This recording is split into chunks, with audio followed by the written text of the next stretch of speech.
নমস্কার বন্ধুরা, আজকে একটা মাটনের রেসিপি নিয়ে এসেছি। তো সেদিন রাত্রিবেলা আমাদের মাটন এনেছিল 500-র মতন। তো খুব তাড়াতাড়ি রান্না করতে হয়েছিল। রান্নাটা এত তাড়াতাড়ি করেছিলাম, একটু রাত হয়ে গেছিলো বলে। যাই হোক, মাটনটা খুবই সুন্দর হয়েছিল। সেই জন্য আমি আপনাদের সঙ্গে শেয়ার করতে চলে এলাম যে আমি কিভাবে করেছিলাম চটজলদি আর কি মাটনটা।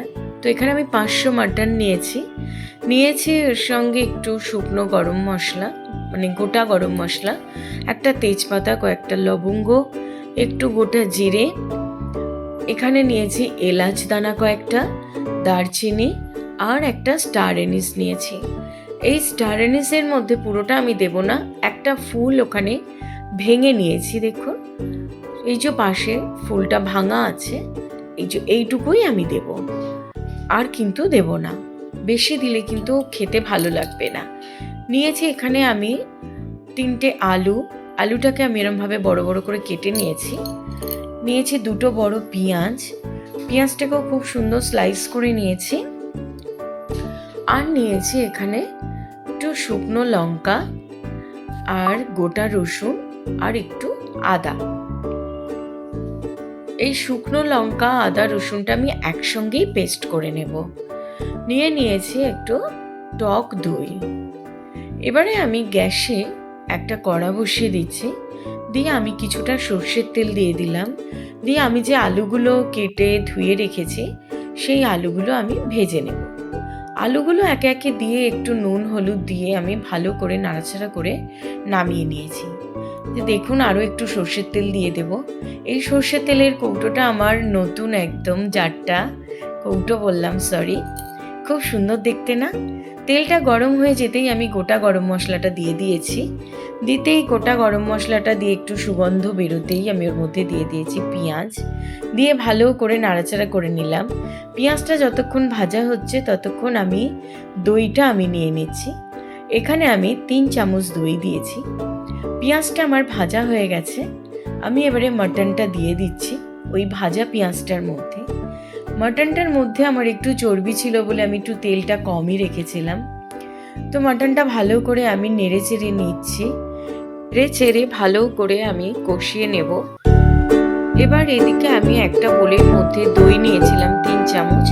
তার মধ্যে আমি এই চামচ মেপেই 1 চামচ হলুদ গুঁড়ো, 1 চামচের একটু কম, আর 2 চামচ ধনে গুঁড়ো, 1 চামচ জিরে গুঁড়ো, 1 চামচের বেশি 2 চামচ মতো লঙ্কার গুঁড়ো দিয়ে ভালো করে নেড়ে চেড়ে নিয়ে এর মধ্যে দিয়ে দেব অল্প সামান্য পরিমাণে একটু ময়দা দিলে দইটা ভালো করে মিশে যায়, আর কড়াই যখন গরমের মধ্যে দেওয়া হয় তখন কিন্তু দইটা ফাটে না।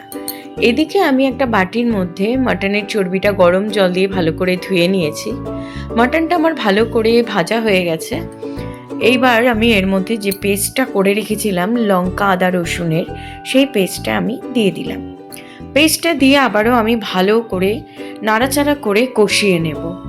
মাটনটা ভালো করে কষিয়ে নিয়ে আমি এর মধ্যে যে মশলা ধোয়া জলটা ছিল জলটা দিয়ে দিলাম। দিয়ে আবারও ভালো করে নেড়ে চেড়ে কষিয়ে নিয়ে একটা ঢাকনা দিয়ে দেব। ঢাকনা দিয়ে একটু লো ফ্লেমে কষাবো। দেখো, আমার হয়ে গেছে কষানোটা, কত সুন্দর হয়েছে। সাইড দিয়ে একটু তেল বেরিয়ে এসেছে। তাও আমি আরও একটু ভালো করে নাড়াচাড়া করে আরও একটু কষিয়ে নেব। এবারে আমি যে দইয়ের পেস্টটা করে রেখেছিলাম সেই দইয়ের পেস্টটা এবার মাটনের মধ্যে দিয়ে দিচ্ছি। পুরো দইয়ের পেস্টটা দিয়ে আমি আবারও ভালো করে নাড়াচাড়া করে নেব। ভালো করে নাড়াচাড়া করে নিয়ে কষিয়ে নিয়ে আমি এর মধ্যে দিয়ে দেবো আর একটু সামান্য হলুদ গুঁড়ো। আমার মনে হচ্ছিল যেন হলুদটা একটু কম আছে, সেই জন্য আমি একটু হলুদ দিয়ে দিলাম। দিয়ে আমি এবারে দিয়ে দিচ্ছি নুন। যতটা পরিমাণ নুন আপনাদের প্রয়োজন আপনারা ততটাই দেবেন। এর আগে আমি পেঁয়াজে একটু নুন দিয়েছিলাম, সেটা আমি দেখাতে পারিনি। আবার আমি এটা ঢাকনা দিয়ে আবারও একটু কষিয়ে নিলাম। কষিয়ে নিয়ে আবারও ভালো করে নাড়াচাড়া করে নিয়ে এবারে আমি এর মধ্যে দিয়ে দেবো একটু গরম জল। মাটন হোক আর যাই হোক, মাংসে যদি একটু গরম জল দেন খুবই ভালো হয়। তো আমি এই যে একটা ফ্লাস্কে গরম জল করে রাখি, সেই গরম জলটাই আমি দিয়ে দিলাম এর মধ্যে। যতটা আপনারা ঝোল খাবেন সেরকম আন্দাজেই জলটা দেবেন। আমি এবারে ভালো করে জলটা দিয়ে একটু ফুটিয়ে নিয়ে আমি প্রেসার কুকারে দিয়ে দেব। প্রেসার কুকারে দিয়ে আমি 3টে সিটি নিয়ে নিয়েছি। 3টে সিটি দিয়ে নিয়ে একটু সিদ্ধ হয়ে গেছে। এবারে এর মধ্যে দিয়ে দেবো যে আলুগুলো ভেজে রেখেছিলাম। আলুগুলো দিয়ে আমি আবারও প্রেসারের ঢাকনা দিয়ে আমি আরও 2টো সিটি নিয়ে নেব। মোটামুটি আমার 3টে 2টো 5টা হয়ে গেল। এর ভেতরে এবারে গোটা কাঁচা লঙ্কা আমি দিয়ে দিলাম। যাদের ঝাল একটু বেশি খেতে ভালোবাসে তারা একটু ওই কাঁচা লঙ্কা গোটা নিয়ে নেবে। এরপরে আমি প্রেসার কুকার থেকে ঢেলে নিলাম কড়ার মধ্যে। সিদ্ধ হয়ে গেছে একদম। নিয়ে আমি আবারও একটু কড়াই দিয়ে একটু ফুটিয়ে নেব। আমরা খুব বেশি ঝোল রাখিনি, মোটামুটি যা ঝোল রেখেছিলাম আমাদের 4 জনের মতন। আপনারা যদি ঝোল আর একটু বেশি মনে করেন দেবেন, দিয়ে দেবেন। আবারও কড়াই দিয়ে আমি একটু ফুটতে দেব।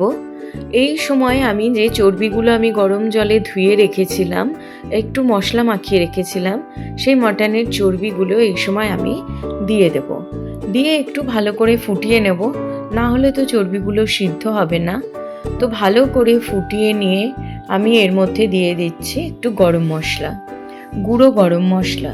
গুঁড়ো গরম মশলা দিয়ে আমি ভালো করে আবারও নেড়ে চেড়ে নিয়ে একটা ঢাকনা দিয়ে একটু ফুটতে দেব। এই সময় গ্যাসটা আমি একটু কমিয়েই দিয়েছি। দিয়ে এবার একটু ফুটে গেছে, দেখুন হয়ে গেছে আমার একদম। আমি গ্যাসের ফ্লেমটা বন্ধ করে দিচ্ছি। আমি ঢাকনাটা খুলে নিয়েছি, খুব সুন্দর হয়েছে। একদম নামিয়ে নেব এবারে। তো বন্ধুরা, আপনারা অতি অবশ্যই বানিয়ে খাবেন। রেসিপিটা ভালো লাগলে লাইক, শেয়ার, কমেন্ট, সাবস্ক্রাইব করতে একদম ভুলবেন না। এবারে আমি একটা পাত্রে, স্টিলের পাত্রে তুলে নিচ্ছি। আমি সবটা ঢালিনি, অল্প একটু তুলে নিয়েছি। দেখুন এত গরম আমি হাত দিতে পারছি না, তাও আমি একটু ভেঙে দেখাচ্ছি কত সুন্দর মাটনটা নরম হয়েছে। তো ভালো লাগলে আমার পাশে থাকবেন আর আপনারা সুস্থ থাকবেন। Thank you.